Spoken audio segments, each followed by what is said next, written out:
Bien-aimés, dès maintenant, nous sommes enfants de Dieu, et ce que nous serons n'a pas encore été manifesté. Mais nous savons que lorsqu'il sera manifesté, nous lui serons semblables, car nous le verrons tel qu'il est. Devenir semblable à Dieu. Le désir de devenir semblable à Dieu semble être un élan que Dieu lui-même a insufflé en l'humanité dès sa création. Il est important ici de distinguer ressemblance et identité. Par exemple, l'homme a été créé à l'image de Dieu. Il lui ressemble sans pour autant lui être identique. L'identité implique une correspondance parfaite, ce qui est impossible pour l'homme vis-à-vis de Dieu.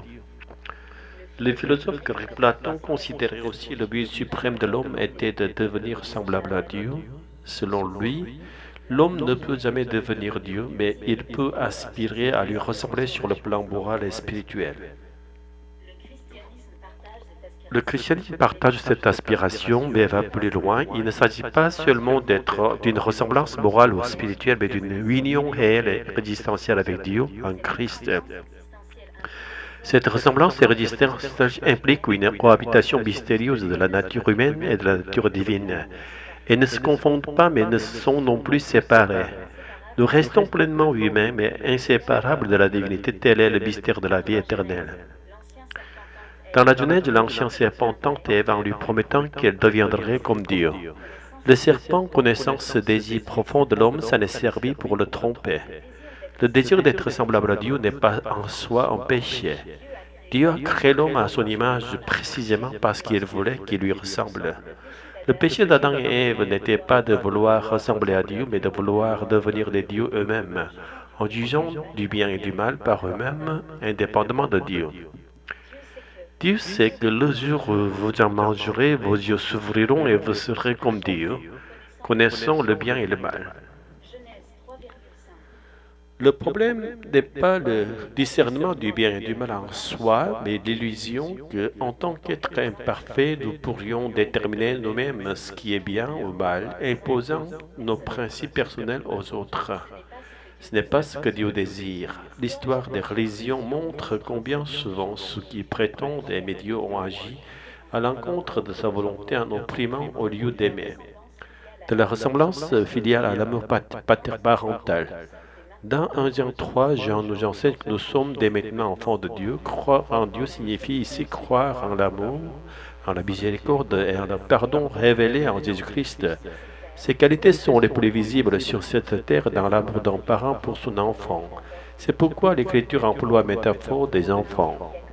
Un Dieu qui accorderait des bénédictions pour l'obéissance et des malédictions pour la désobéissance, ou qui sauverait uniquement son peuple et lui en condamnant les autres nations, ne laisse guère entrevoir un Dieu de miséricorde.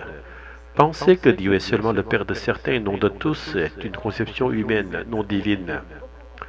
Or, dans l'Ancien Testament, beaucoup comprenaient Dieu ainsi, et encore aujourd'hui, nombre de chrétiens et de croyants d'autres religions pensent que le salut est réservé à leur propre communauté. L'ardeur missionnaire des religions part souvent d'un noble désir, celui de partager le salut avec d'autres pour leur éviter la perdition. Mais si nous croyons que Dieu aime uniquement sa propre famille au détriment des autres, alors la religion risque de devenir un facteur de conflit plutôt que de paix. La leçon essentielle de 1er Jean est que nous ne devons pas simplement nous réjouir des enfants de Dieu et nous en satisfaire. Connaître Dieu comme Père est une grâce immense car c'est rencontrer le Dieu du pardon, de l'amour et de la grâce, non un Dieu du jugement et de la malédiction. Cependant, en Jean 3 nous enseigne que devenir enfant de Dieu n'est pas le but final. Jean affirme que nous ne savons pas encore ce que nous deviendrons. Ce que nous savons, c'est qu'au jour de la fin, soit lors du retour de Christ, soit au moment de notre passage par la mort, nous serons unis au Christ de manière mystérieuse. Nos natures humaines seront unies à sa divinité sans confusion ni séparation. C'est cela l'ultime objectif, devenir des êtres homoousiosothéo, semblables à Dieu. Nous devons apprendre à voir l'humanité non pas seulement comme des enfants de Dieu, mais avec le regard même de Dieu, le regard d'un Père aimant sur tous les habitants de la terre. Enfin, Jean nous rappelle que ce chemin n'est pas possible par nos propres forces. Nous devons nous réjouir d'être enfants de Dieu maintenant, mais ne jamais oublier que nous avons encore à progresser. L'Esprit Saint a été envoyé pour habiter en nous afin de nous guider vers cette union parfaite. Celui qui reconnaît l'Esprit Saint en lui et qui lui remet sa vie chaque jour avance peu à peu vers cet objectif béni, devenant ainsi une sorte de bénédiction pour le monde. Alléluia, Amen. Ce verset de Jean me bouleverse à chaque fois. Nous sommes enfants de Dieu et ce que nous serons n'a pas encore été manifesté. Il y a là quelque chose de mystérieux, non? Oui, ce n'est pas juste une consolation spirituelle, c'est une promesse. Nous serons semblables à lui. Le mot grec homoios, c'est fort. Pas identique à Dieu, mais profondément unis à lui. Et pourtant, ce désir d'être comme Dieu, il a aussi été à l'origine de la chute, non? Le serpent dit à Ève, vous serez comme Dieu. Ce même mot, mais détourné. C'est vrai, mais ce n'est pas le désir de ressembler à Dieu qui était mauvais, c'était la volonté de se passer de lui, de définir le bien et le mal par nous-mêmes, sans écouter la voix du Père. C'est fou comme ce texte renverse notre vision. Être enfant de Dieu, ce n'est pas un titre figé. C'est un appel à une transformation continue, une marche vers une union réelle, pas seulement symbolique. Oui, une ressemblance non pas seulement morale comme chez Platon, mais existentielle. On ne devient pas des dieux, mais on devient pleinement uni au Dieu vivant, sans confusion ni séparation. Et c'est déjà commencé. Jean dit, dès maintenant, nous sommes enfants de Dieu, c'est le présent.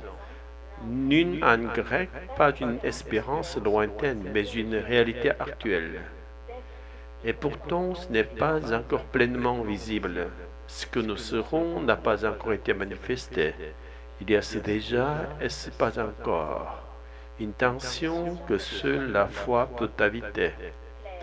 Ce qui m'interpelle aussi, c'est cette idée que Dieu n'est pas seulement le Père des croyants, mais le Père de toute l'humanité. On doit apprendre à regarder les autres comme il les regarde avec un amour parental. Oui, sinon la foi devient un mur au lieu d'un pont, une manière d'exclure au lieu d'aimer. C'est terrible. Parfois, comme les religions peuvent prétendre servir Dieu tout en oubliant son visage du Père. Et c'est là que l'Esprit Saint intervient. Sans lui, on ne peut ni voir Dieu tel qu'il est, ni avancer vers cette ressemblance. On risquerait de tout faire par nos propres forces et de tomber dans l'orgueil. C'est pourquoi chaque jour, il faut revenir à cette grâce. Se souvenir que nous sommes aimés, adoptés et appelés à grandir. C'est un chemin, pas un statut. Alléluia, nous sommes en route, pas seuls, mais guidés. Et ce mystère, ça donne envie de vivre autrement, non? Oui, dans l'humilité, mais aussi dans la joie, parce que ce que nous deviendrons est encore caché, mais déjà en germe en nous.